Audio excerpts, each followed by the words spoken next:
Hello everyone. आज का हमारा टॉपिक है natural history of disease causation. Disease cause कैसे होती है, इससे पहले हमने एपिडेमियोलॉजिकल ट्रायड पढ़ा था और उसमें भी बहुत सारी थ्योरीज हमने बताई कि डिजीज़ कॉजेशन के लिए बहुत सारी थ्योरीज बताई गई हैं, जिसमें से हमने डिस्कस किया था germ theory of disease causation. Then उसके बाद एपिडेमियोलॉजिकल ट्रायड के बारे में हमने पढ़ा। और नेक्स्ट थ्योरी है हमारी नेचुरल हिस्ट्री ऑफ डिजीज़। नाम से इसके थोड़ा क्लियर हो रहा होगा आपको कि डिजीज कॉजेशन जो होता है वो नेचुरली कैसे हो रहा है, उसकी हिस्ट्री हमें जो देता है। मतलब इसमें भी क्या बताते हैं कि नेचुरली कोई भी एजेंट, होस्ट और इन्वायरमेंट कैसे एक दूसरे के साथ इंटरेक्शन करते हैं और आने वाले टाइम में कैसे उनको वो बीमारी होती है। नेचुरली बीमारी की पूरी हिस्ट्री को ये जानते हैं। तो ये जो स्टडी होती है ये मेनली कोहोर्ट स्टडीज जो होती हैं उनसे पता चलती है हमें। कोहोर्ट स्टडी अभी आपके लिए बहुत ज़्यादा ज़रूरी है, ऐसा नहीं है कि उनके बारे में बहुत ज़्यादा पढ़ा जाए, पर थोड़ा आपको पता होना चाहिए। कोहोर्ट स्टडी में क्या होता है कि हम एक पॉपुलेशन को ऑब्जर्व करते हैं। उस पॉपुलेशन को ओवर अ टाइम, मतलब बहुत लॉन्ग टाइम के लिए, 1 साल 2 साल 10 साल, इन सालों तक के लिए क्या किया जाता है, स्टडी किया जाता है और उनमें देखा जाता है कि पर्टिकुलर इस टाइप का एक्सपोजर देने या ना देने के बाद किस तरीके की बीमारी उसको हो रही है या नहीं हो रही है। तो ऐसा है हमारी, यानी पूरी डिजीज़ की हिस्ट्री जानना कि वो शुरू कहाँ से हुई, क्या क्या चेंजेस आए, फिर कैसे वो मेन स्टेज में पहुंचा, कैसे डिसेबिलिटी और कैसे डेथ हो गई, या फिर आउटकम कैसे निकला इस बीमारी का। पूरी हिस्ट्री को जो एक थ्योरी बताती है उसको हम बोलते हैं natural history of disease causation theory. इसको हम इस डायग्राम के थ्रू देख सकते हैं। आप यही डायग्राम नहीं, आप कुछ और भी अपने दिमाग से सोच के बना सकते हैं अगर कोई डिजीज आपको पता हो। जैसे कि किसी पर्सन ने अपना लाइफस्टाइल चेंज किया, मतलब वो बहुत ज़्यादा फूड खाता है, तो फूड खाने लगा, फूड खाते खाते वो ओबेसिटी में चेंज हो गया। देन उसको हाइपरलिपिडीमिया हो गया, जिसकी वजह से कोरोनरी एथीरोस्क्लेरोसिस हुआ। कोरोनरी आर्टरी थोड़ी, यानी जो एथीरोस्क्लेरोसिस क्या, जैसे कि कोरोनरी आर्टरी है तो उसमें ही प्लाक जनरेट हो गया, ठीक है। अब यानी इतना ब्लड पूरा जा रहा था लेकिन अब इतना रास्ता नैरो हो गया तो ब्लड आगे कम जाएगा। कोरोनरी आर्टरी क्या हो गई, अब थोड़ी और ऑक्लूड हो गई, यानी जितना ब्लड जाना चाहिए था उतना जा नहीं रहा है। तो पहले होगा इश्कीमिया, मतलब वहां पे ब्लड की कमी हो जाएगी। लेकिन जब कमी हो गई, पूरा ही ये जम गया, ये ऑक्लूड हो गया, अब ये बिल्कुल ही बंद हो गया। अब यहाँ पे आगे जिस भी एरिया को ये सप्लाई देने वाला था वहां की सप्लाई आपने कट कर दी ब्लड की, तो वहां की जो मसल्स हैं वो डेड हो जाएंगी। That is called myocardial infection. वहां पे मायोकार्डियल इन्फेक्शन आ जाएगा, वो डेड हो जाएगा पूरा एरिया। तो ये क्या हुआ, लाइफस्टाइल चेंज किए, हार्ट की बात कर रहे थे हम, ये तो ये हुआ और ये कॉज हुआ। देन दूसरा क्या, कुछ लोगों ने क्या किया, एक्सरसाइज करना छोड़ दिया। खाना तो बहुत नहीं खाते, मतलब खाते हैं नॉर्मल, लेकिन एक्सरसाइज नहीं करते, तो भी वो ओबेसिटी में कन्वर्ट हो सकता है और फिर से यही साइकिल चल सकती है उनके केस में भी।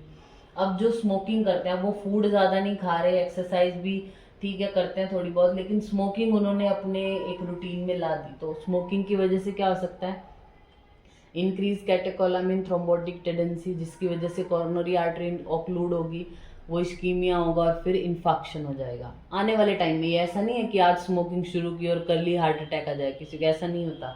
लॉन्ग रन में ये डिजीज होती है, इसीलिए इसको बोला गया नेचुरल, मतलब कैसे नेचुरली। और हिस्ट्री का मतलब क्या, बहुत पुरानी होनी चाहिए, तो कई सालों बाद ये कैसे कॉज कर रहा है उसकी बात हो रही है। एक स्ट्रेस फैक्टर हो सकता है, कुछ स्ट्रेस की वजह से स्मोकिंग चालू कर देते हैं और फिर ये सब हो जाएगा। या स्ट्रेस की वजह से किन्हीं को इमोशनल डिस्टर्बेंसेस होंगे और हाइपरटेंशन हो सकता है। हाइपरटेंशन हुआ तो आर्टरीज की वॉल है उनका जो नेचुरल जो होना चाहिए एक मेंटेन की, आर्टरी की वॉल ऐसी रहनी चाहिए, वो ऐसी नहीं रह पाएगी, उनकी वॉल में चेंजेस आएंगे तो वो ऑक्लूड होना या उसमें और कोई दिक्कत आना शुरू हो जाएगी और वो भी एमआई कर सकता है।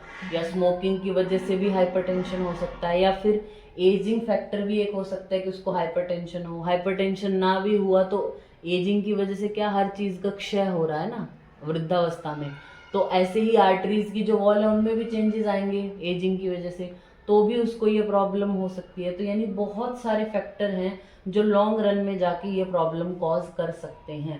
तो ये क्या है, हमारा natural history of disease causation, और इसमें हमें पढ़ना होता है। अब आप जब किसी की डिजीज की पूरी हिस्ट्री जानना चाह रहे हो तो वो कैसे होती है वो हमें कैसे पता चलेगा, जब हम उसको स्टडी करेंगे। नेचुरल हिस्ट्री ऑफ डिजीज में अब हमारे फेजेस आते हैं, तो उसमें हमारा पहला फेज है प्री पैथोजेनेसिस फेज,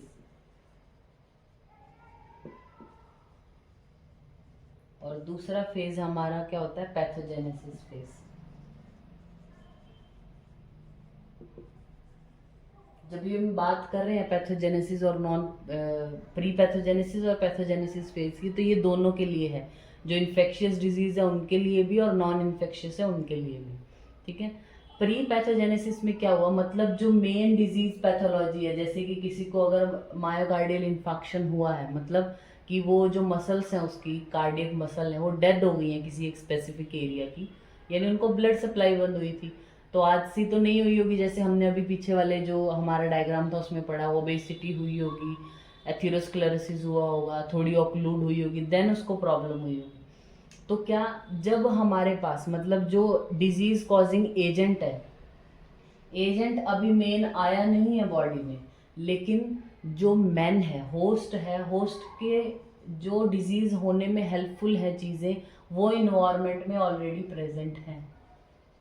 आप समझ रहे हो, मेन जो एजेंट है वो अभी आया नहीं है, एंटर नहीं हुआ है, यानी MI आया, इसका मतलब क्या, कोरोनरी आर्टरी ऑक्लूड पूरी तरीके से बंद हुई होगी, तो कोरोनरी आर्टरी का बंद होना वहाँ पे एजेंट है, होस्ट मतलब वो जो पर्सन है वो, और इन्वायरमेंट अभी बंद हुई नहीं है, लेकिन इन्वायरमेंट में ऐसी चीज़ें प्रेजेंट है जो इसको बंद होने के लिए हेल्प करेंगी, जैसे स्मोकिंग, जैसे ज़्यादा खाना खाना, या जैसे ओबेसिटी या एथेरोस्क्लेरोसिस होना। तो ऑलरेडी होस्ट तो है ही, इन्वायरमेंट में ऐसे फैक्टर भी हैं जो एजेंट को होने के लिए अभी प्रिपेयर कर रहे हैं, एजेंट एंटर नहीं हुआ उस बॉडी में, तो वो है हमारी प्री पैथोजेनेसिस फेज, यानी अभी इसमें पैथोजेनेसिस स्टार्ट हुई नहीं है। ये कम्युनिकेबल और नॉन कम्युनिकेबल दोनों डिजीज के लिए आता है, ठीक है। अब आती है पैथोजेनेटिक फेज। अब हम अगर इसको कम्युनिकेबल डिजीज के लिए देखें तो मतलब एजेंट अभी बॉडी में एंटर नहीं किया है, जैसे अगर ट्यूबरकुलोसिस का बैक्टीरिया है वो एंटर नहीं हुआ है, लेकिन इन्वायरमेंट में क्या, न्यूट्रिशनल स्टेटस बहुत कम है, बहुत गरीबी में रहता है, बहुत ज़्यादा सफोकेटिंग एरिया में रहता है, और आसपास उसके कोई ट्यूबरकुलोसिस से इन्फेक्टेड पर्सन भी रह रहा है, तो यानी इन्वायरमेंट तो फेवरेबल हो गया, होस्ट भी है आपके पास ऐसा, लेकिन अभी ट्यूबरकुलोसिस का बैक्टीरिया उसके अंदर नहीं गया, that is called pre pathogenesis phase. फिर आता है पैथोजेनेटिक फेज। पैथोजेनेसिस में क्या है, जो एजेंट है अब वो बॉडी में एंटर कर चुका है, ये जो ससेप्टेबल होस्ट था इसकी बॉडी में ये एजेंट एंटर कर चुका है, तब जो फेज चालू होता है उसको हम बोलते हैं पैथोजेनेटिक फेज, ठीक है। पैथोजेनेसिस, वहाँ पे डिजीज की पैथोजेनेसिस स्टार्ट हो गई।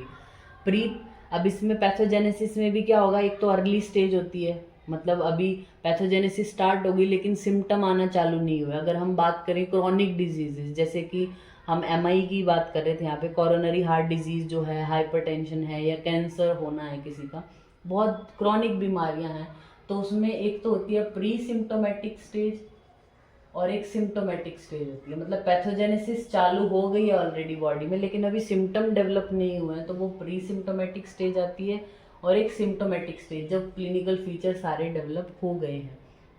और इसमें भी नेचुरल हिस्ट्री ऑफ डिजीज में भी यही बताया गया कि आपका इन्वायरमेंट, आपका एजेंट, आपका होस्ट, ये तीनों चीज़ें ज़रूरी होती हैं।